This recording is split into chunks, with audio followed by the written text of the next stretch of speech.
2 minute সময় 2 minute বালের police দেন আমরা আর কি কথা বলছেন যে বলছে তাকে সামনে দেন আমরা সেটাই বলতেছি তাই বলছেন তাকে সামনে ছোট সামনে আসেন আমি শুনছি এখান থেকে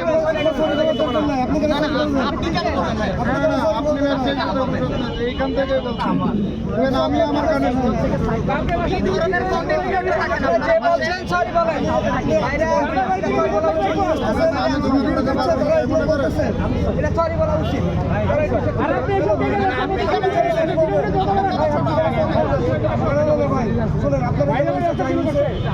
আর তো নাই ওর সাদাটা কি এটা চকলেট দেন ওটা দেন না চকলেট আর দেন মিল্ক না লেমন চকলেট কেন দিলেন আপনার এখানে আপনি যাদেরকে নিয়ে আসছেন না ভাই আমি কাউকে এখানে